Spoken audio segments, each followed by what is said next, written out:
کور لارم دا لیکلي ده چې دا بغزیبا ریزیډنټ هاوس ته دا لار تللي ده. یو خبره خو دا کلیر شو دوی چې بله لار ده کور صرف دا یوه لاره ده بله لاره د کور نشتي. دویمه خبره سهار چې کوم واقع راغلي وه سهار داسې کار شوی دوی راغلي وو چېرته ده ګیټ ته یې زنځیرونه اچولي وو زنځیرونه ما سره پراته دي زه به تاسو ته اوس هغه زنځیرونه هم درکړم طالب هم درکړم تاسو به تصویران واخلئ او د دې ګیټ تصویر هم شته مو تاسو له درکړو. راغلي وو د ګیټ ته یې زنځیران اچولي یو څلور طالب ورته اچولې. نو ماسپښین ټایم و زما ماشومان خویندې هغوی د سکول نه رالو نو چې کور ته رادننه کېدو بهر ځای خو بند و طالب ورته لګېدلې نو هغه ډرایور چېرته بهر واپس تللی په دې روډ باندې ګاډی ودرولی ده او کالي کړی چې روډ خو بنده ده د ماشومان به کوم طرف روانه وه. بیا چونکې زما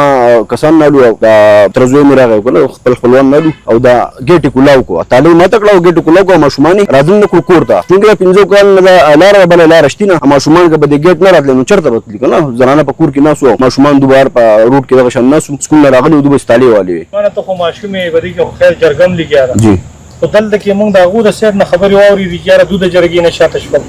جرګې تقریبا